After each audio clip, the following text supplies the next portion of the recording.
ना मेरे हुजूर की पसंदीदा सुन्नत है। हुजूर ने फरमाया अन-निकाह मिन सुन्नती फमन रग़िबा अन सुन्नती फलैसा मिन्नी।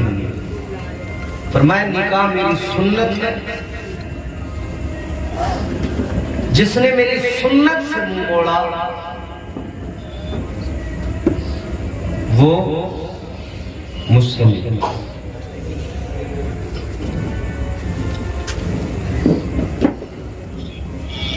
शादियां होती हैं तो शादियों में आमतौर पर कुछ चीजों में तमाम मज़ाहिब में सिमिलरिटी पाई जाती है, कुछ चीजें तकरीबन एक जैसी पाई जाती है।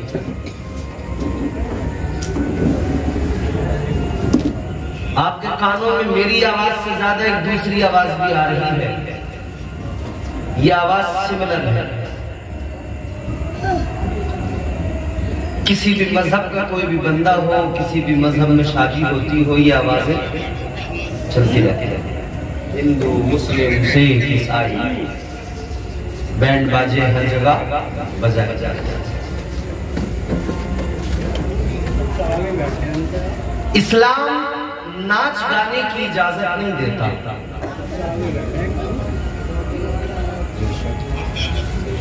इस्लाम बेहयाई की इजाजत नहीं।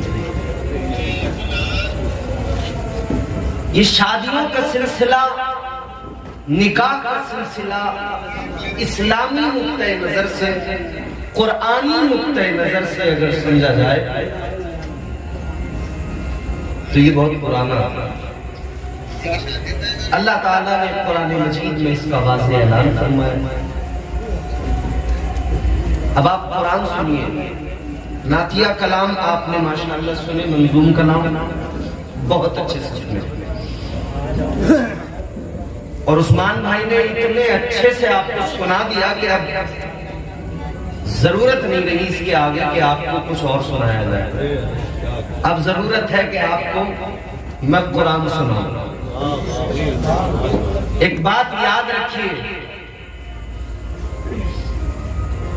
नाते पाक सुनकर मचलना चाहिए, झूमना चाहिए यकीनन। वो चाहे आपके इमाम साहब सुनाए, कारी इसरार साहब सुनाए या उस्मान नंदरी साहब सुनाए। जो नबी की शान में कहा गया कलाम वो अच्छा ही होता है, मगर एक बात याद रहे, दुनिया के तमाम शायरों के कलाम जमा कर लो, सारी दुनिया के तमाम शायरों के कलाम एक तरफ, मेरे अल्लाह का कलाम सबसे आला है, परवरदिगार का कलाम सबसे अफजल है। तो जिस तरह हम मंजूम कलाम सुनकर झूमते हैं ना, इसी तरह हमें अल्लाह का कुरान सुनकर झूमना चाहिए और कुरान को समझना भी चाहिए। मैंने जो आये करीमा तिलावत की, अल्लाह का फरमान, कुरान का ऐलान, सुनिए और मोहब्बत से कहिए सुभान अल्लाह।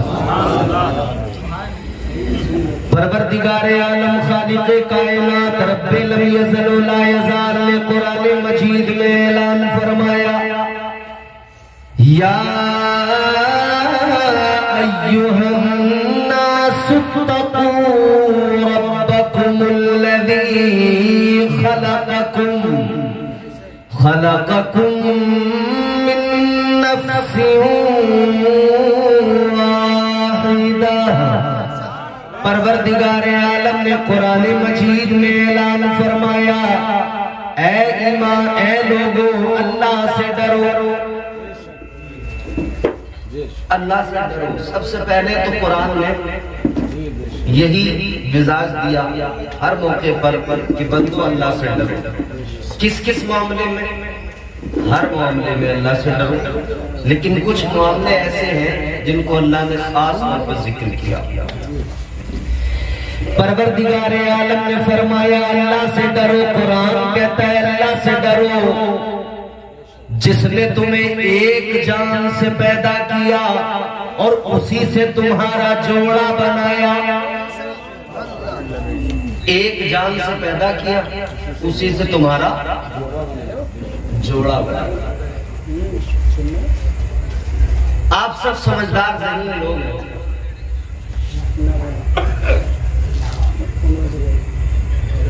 सब लोग ज़हीन है, समझदार है, ज़ीफ़हम है। माइक वाले भी समझदार है, होशियार है, ज़हीन है। अगर ये आवाज सुन के उनका दिल चाहे कहीं कुछ तरमीम करने को तो करें, नहीं तो ऐसे छोड़ दें। बस मेरा मकसद इतना है कि मैं जो बोलूं आपको समझ आ जाए, ठीक है? वरना समझिए अगर कुछ नहीं आया तो मैं सारी रात चीख चिल्ला के चला जाऊं, मतलब कोई नहीं बनता। एक जान से अल्लाह ने पैदा किया, उसी से जोड़ा बनाया। अल्लाह ताला ने हम इंसानों को जो पैदा किया ना, तो पहले आदमी, पहले बशर, पहले इंसान हज़रत आदम अलैहिस्सलाम, और अल्लाह ने जो बनाया वो प्रोसेस कैसा है उस पर अगर आप गौर करेंगे तो पहले आदमी को जब बनाया तो प्रोसेस ये है, अल्लाह ने मिट्टी मंगवाई जमीन से। कहां से गई मिट्टी? जमीन से। जमीन का भी वो हिस्सा जहां आज अल्लाह का घर काबा बना हुआ है, उस मिट्टी से फिर अल्लाह ने वजूद इंसानी तैयार किया। उस मिट्टी को गूंधा गया, उसमें पानी मिलाया गया। 4 चीजें हैं इंसान की तकलीफ में: मिट्टी, पानी, आग, हवा। 4 चीजों से मिलकर इंसान बना। अल्लाह ताला ने मिट्टी मंगाकर मिट्टी को तैयार किया गया। फिर अल्लाह ताला ने उस मिट्टी से हजरत आदम अलैहिस्सलाम का वजूद मसऊद तैयार किया। खालिक़े कायनात ने हजरत आदम अलैहिस्सलाम का मुजस्समा बनाया। फिर अल्लाह ताला ने रूह डाली उनके अंदर। रूह डालने के बाद में फरिश्तों को हुक्म दिया सजदा करो। फरिश्तों ने सजदा किया। ये तो आदमी, मर्द, इंसान जब पहला बशर बना, मर्द को बनाने का प्रोसेस ये था। लेकिन जब पहली औरत को अल्लाह ने बनाया तो फिर ऐसे नहीं बनाया। अब वही प्रोसेस दोहराया नहीं गया, अब जरा मुख्तलिफ तरीका। अजीजाने गिरामी वकार गौर फरमाइए, अल्लाह ताला ने जब मर्द को बनाया तो बनाने का अंदाज ये, मिट्टी से उसका मुजस्समा तैयार किया गया, वजूद आदम तैयार किया गया, फिर उसमें रूह डाली गई। लेकिन जब अल्लाह ताला ने औरत को पैदा फरमाया तो अब दोबारा मिट्टी नहीं मंगाई गई, अब दोबारा मिट्टी को गूंदा नहीं गया, अब दोबारा मिट्टी को दोबारा से तैयार नहीं किया गया, बल्कि अल्लाह ताला ने हजरत आदम की बाईं पसली से पहली औरत को पैदा फरमा दिया, हजरत हव्वा को पैदा फरमा दिया। है लोगों पता लग गया, उसी जान से अल्लाह ने हजरत आदम का जोड़ा तैयार किया।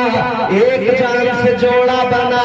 इसीलिए आप समझ लीजिए, लोग जो कहते हैं जोड़े अल्लाह ने बनाए हैं, है लोगों याद रखो, एक जान से अल्लाह ने जोड़ा बना दिया। हजरत आदम अलैहिस्सलाम का जोड़ा हजरत हव्वा को अल्लाह ने पैदा कर दिया। एक बात और समझाए देता हूँ, जरा तवज्जो कीजिए। अल्लाह ताला ने जब मर्द को पैदा किया, मर्द को पैदा किया तो अल्लाह ने पहले पैदा किया, फिर जन्नत में दाखिल किया। लेकिन औरत को अल्लाह ने जब पैदा किया, कहीं और नहीं बल्कि औरत को अल्लाह ने जन्नत के अंदर पैदा फरमाया।